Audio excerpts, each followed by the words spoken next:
Assalamualaikum warahmatullahi wabarakatuh. Perkenalkan, nama saya Cindy Amelia Karin dengan NIM 400303623630044 dari Program Studi Perencanaan Tata Ruang dan Pertanahan kelas A. Puji syukur saya panjatkan kehadirat Tuhan Yang Maha Esa, karena atas limpahan rahmat dan karunia-Nya, saya dapat menyelesaikan penyusunan makalah yang berjudul Sumber Hukum Islam Ijtihad. Pada kesempatan ini, saya juga ingin menyampaikan terima kasih yang sebesar-besarnya kepada Bapak M. Lia Ulami, SPDI, MPDI, selaku dosen pengampu mata kuliah Pendidikan Agama Islam yang telah memberikan bimbingan dalam proses penyusunan makalah ini. Pada kesempatan ini, saya akan mempresentasikan hasil pengerjaan tugas makalah yang berjudul Sumber Hukum Islam Ijtihad. Ijtihad telah dikenal dan dipraktekkan oleh umat Islam semenjak zaman Rasulullah SAW masih hidup dan terus berkembang pada masa sahabat serta generasi-generasi berikutnya. Para sahabat Nabi melakukan ijtihad selain karena mendapat dorongan dan bimbingan dari Nabi, juga atas inisiatif dari kalangan sahabatnya sendiri. Pada zaman modern seperti ini, semakin banyak masalah-masalah baru yang berkembang sehingga memerlukan ketetapan dan aturan yang jelas. Lalu, hadirlah ijtihad sebagai cara penentu aturan dan ketetapan yang jelas. Ijtihad sendiri sangat diperlukan untuk melakukan penafsiran pada dalil-dalil yang rancu atau tidak jelas maknanya. Bagaimana umat Islam memperbaiki dan menafsirkan dalil yang tidak jelas maknanya? Hal ini dapat dilakukan dengan mencari referensi dari Al-Quran dan Al-Sunnah. Apabila masih tidak ditemukan suatu hukum yang menerangkan dalil tersebut, maka kita bisa mencarinya dengan akal sehat. Di video ini saya akan membahas 5 poin, yaitu yang pertama, apa itu ijtihad, apa saja dasar penetapan ijtihad, bagaimana kedudukan ijtihad dalam menetapkan aturan dan ketetapan sumber hukum Islam, lalu apa saja syarat-syarat untuk menjadi seorang mujtahid, dan yang terakhir adalah macam-macam ijtihad. Pertama, kita akan membahas tentang pengertian. Ijtihad dari segi bahasa berasal dari kata ijtihada yang artinya bersungguh-sungguh, rajin, giat, atau mencurahkan segala kemampuan jahada. Jadi menurut bahasa, ijtihad ialah berupaya serius dalam berusaha atau berusaha dengan bersungguh-sungguh. Sedangkan secara teknis menurut Abdullahi Ahmad An-Naim, ijtihad berarti penggunaan kenalan hukum secara independen untuk memberikan jawaban atas sesuatu masalah ketika Al-Quran dan Al-Sunnah diam tidak dapat memberikan jawaban. Tujuan dari ijtihad sendiri adalah untuk memenuhi keperluan umat manusia akan pegangan hidup dalam beribadah kepada Allah SWT di suatu tempat tertentu atau pada suatu waktu tertentu. Kemudian kita akan membahas dasar penetapan ijtihad. Dasar penetapan ijtihad sendiri terdiri dari 3, yaitu Al-Quran, Al-Sunnah, dan dalil. Yang pertama adalah Al-Quran. Ayat Al-Quran yang dipahami oleh para ulama sebagai ayat yang menunjukkan dan menjelaskan penetapan ijtihad sebagai dasar tasyri' penetapan hukum adalah surat An-Nisa ayat 5 yang berbunyi wala tu'tus syufaha'a amwalakum allati ja'alallahu lakum qiyaman warzuquhum fiha wakshuhum wa qulu lahum qawlan ma'rufa. Yang artinya, hai orang-orang yang beriman, taatilah Allah dan Rasul-Nya dan orang-orang yang memegang kekuasaan di antara kamu. Kemudian jika kamu berlainan pendapat tentang sesuatu, maka kembalilah kepada Allah, Al-Quran, dan Rasul, Sunnah Rasul.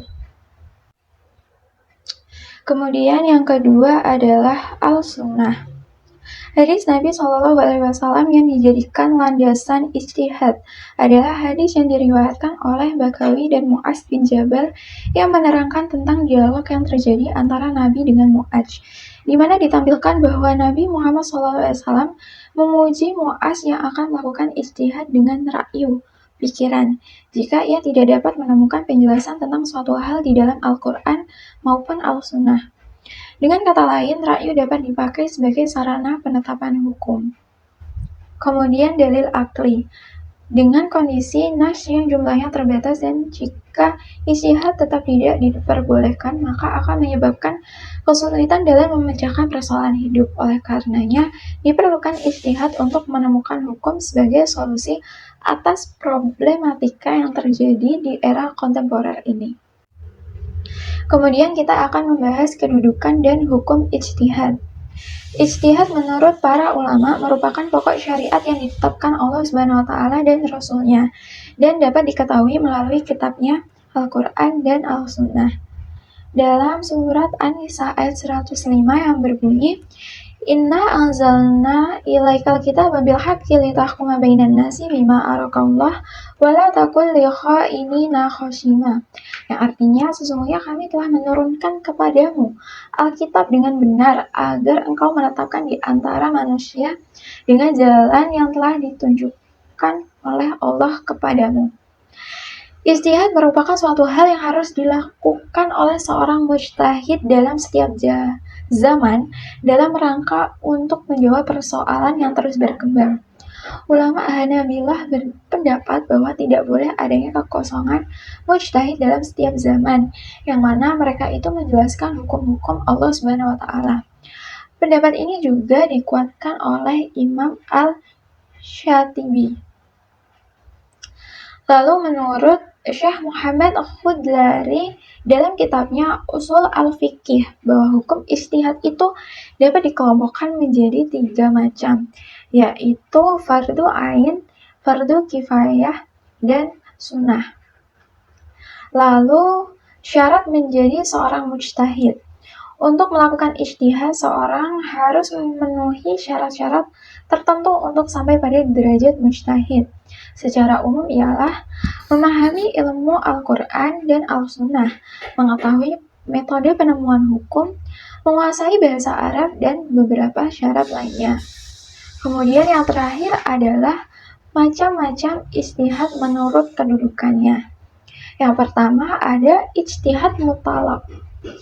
Ijtihad ini dilakukan dengan cara mandiri, menciptakan sendiri norm, aturan, dan kaidah yang digunakan sebagai sistem atau metode-metode yang digunakan bagi seorang mujtahid. Kemudian ada ijtihad muntasib. Muntasib adalah tindakan menegakkan yang benar dan melarang yang salah.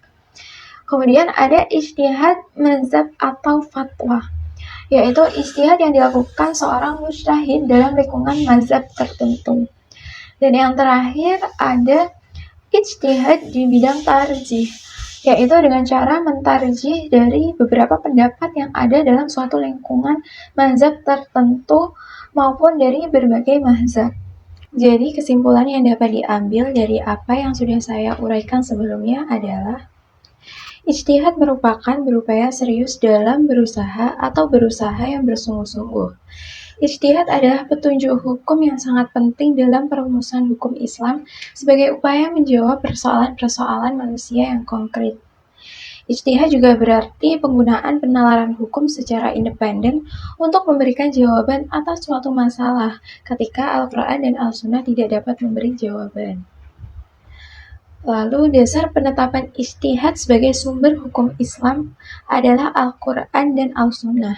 Ketika terjadi perselisihan dalam berijtihad, maka diperintahkan untuk merujuk kembali kepada Al-Quran dan Al-Sunnah. Adapun dalil akli tidak dapat dijadikan sandaran mutlak, karena dalil ini seringkali hanya digunakan untuk memperkuat dan menambah keyakinan akan hikmah di balik setiap ketentuan dalil-dalil yang ada. Dalam kedudukan, ijtihad merupakan satu hal yang harus dilakukan oleh seorang mujtahid dalam setiap zaman, dalam rangka untuk menjawab persoalan yang terus berkembang. Seorang yang akan melakukan ijtihad harus memenuhi kriteria tertentu untuk mencapai derajat mujtahid, seperti memahami ilmu Al-Quran dan Al-Sunnah, mengetahui metode penemuan hukum, menguasai bahasa Arab, dan beberapa syarat lainnya. Lalu yang terakhir adalah macam-macam ijtihad.